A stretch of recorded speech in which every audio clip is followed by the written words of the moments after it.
이른바 가스라이팅에 의한 가스라이팅으로 느껴진다고 했습니다. 가스라이팅에 대한 수사까지. 즉 가스라이팅을 했다고도 했습니다.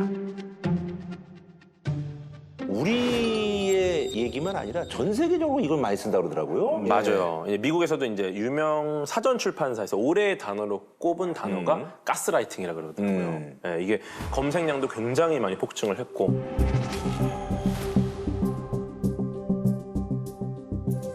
근데 이런 이제 가스라이팅 예전에는 좁은 의미로만 쓰였는데 이제는 범위가 너무 넓어졌죠. 예를 들면은 이런 것도 있습니다. 뉴욕타임스 기사 이런 게 났어요. 의사들이 여성과 소수 인종의 질병 증상을 좀 무시하는 것 같다. 그 사람들이 이건 메디컬 가스라이팅이다. 약간 옛날로 말하면 약간 그 치팅의 그런 개념도 그렇죠. 있는 거예요. 나를 속여? 너 계속 속여? 야, 이건 메디컬 가스라이팅이야.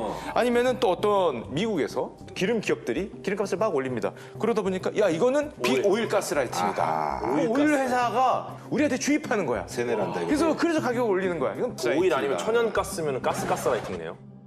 뭐 그럴 수도 있겠죠. 와, 이거 용어 좋네요. 그러니까 이렇다 보니까 어떤 목적을 향해서 막 달려가는 이런 행위를 전체적으로 이제 가스라이팅이라는 용어가 점점 넓게.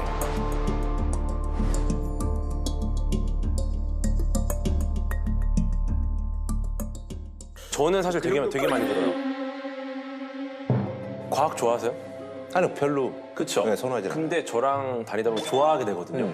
이렇게 돼서 과학을 좋아하게 된 상태를 이제 가스라이팅 당했다.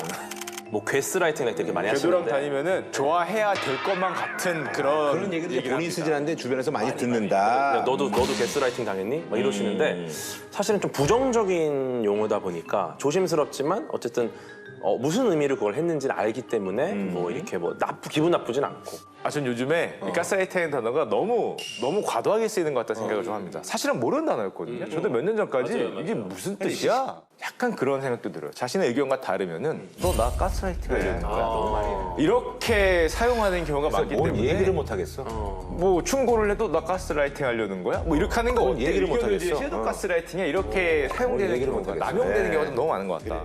유의해야 합니다. 너무 남발하면 안 돼요. 말하면 안 돼. 심지어 뭐 집안일을 좀 하라고 종용하는 아내한테도 내가 가스라이팅 당한다 이런 얘기했는데 그 못난 남편들이 그런 농담들을 하는데 그거는 나는 정말 그저 그 못난 남편이 돼서는 안 되지 않느냐는. 사실 이거는 가스라이팅이 아니고 집안일 당연히 해야 되는 거예요.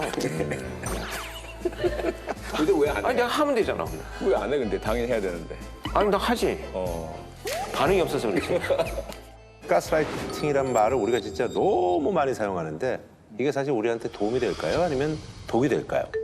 저는 독이 된다고 생각합니다. 단적 예를 들면 우리가 한동안 힐링이라는 단어를 굉장히 많이 썼어요. 맞아. 요로부터 해가지고 깜짝이야. 엄청 그랬어.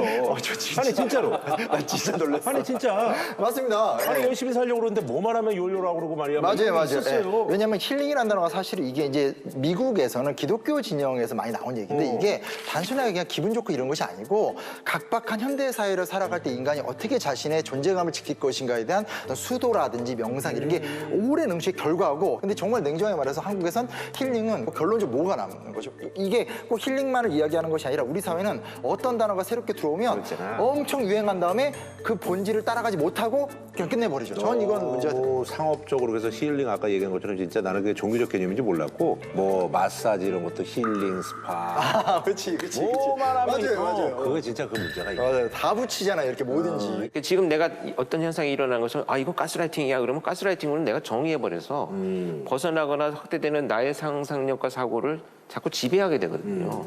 범죄자가 잡혔는데 저 사람 사이코패스야? 그래서 사이코패스야 그러면 사실 이렇게 끝나는 거거든요. 더 이상 분석할 게 없어요. 그렇게 단순 규정화해버렸을 때 얼마나 많은 부작용이 일어나는지. 일반의 오류가 생기고 유사한 사례가 전부 거기에 그게 이제 전에 얘기했던 묻지마 범죄처럼 언론에서 만들어낸 용어들이잖아요. 사실.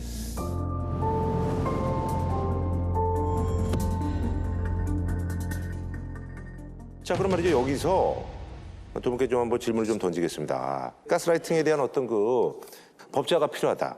아니면 이건 그냥 각각의 어떤 그 사건을 맡은 판사의 재량에 맡겨야 된다. 두 분의 생각은 어떠세요? 저는 법제화가 필요하다. 법제화가 필요하다. 저는 아니다. 아니다. 꼭 그런다니까. 아니 뭐 이제 뭐 생각이 있으시겠죠. 뭐 일부러 뭐 그러진 않았겠죠. 일부러 뭐 일부러 뭐 저기 권인용이하고 뭐 대척점을 줘서 뭐가 뭐 남는 게 있다고 뭘. 맞아요.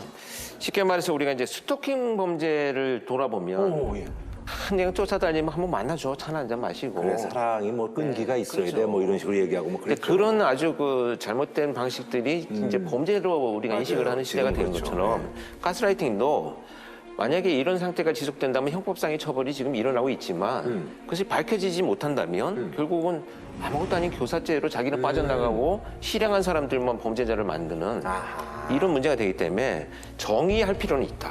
정의에서 법률로 정의를 좀 해놓으면 그런 범죄가 좀 예방되거나 줄어들지 않을까. 물론 충분히 일리가 있죠. 일리가 있지만 여전히 그걸 정의하는 것 자체는 너무 무리하다고 생각이 되고 앞서 기기교 사건처럼 정말 나쁜 가스라이터는 구중을 해서 그의 그런 교사 행위의 치밀함과 피해자가 따를 수밖에 없었던 그 기재를 확실하게 입증을 해서 무거운 형벌을 내리는 방향으로 노력을 해야지 일률적으로 가스라이팅은 엄벌하고 이런 범행은 가스라이터를 더 크게 범행 그 형벌을 내리겠다라고 해버린다면 사실 좀 어떤 악용 사례가 너무 많아질 것 같아서 좀 우려가 됩니다. 아, 그래서 이제 지가 해놓고서 저 사람이 시켰어 뭐 이렇게 해가지고. 그렇게 할 수도 있고요.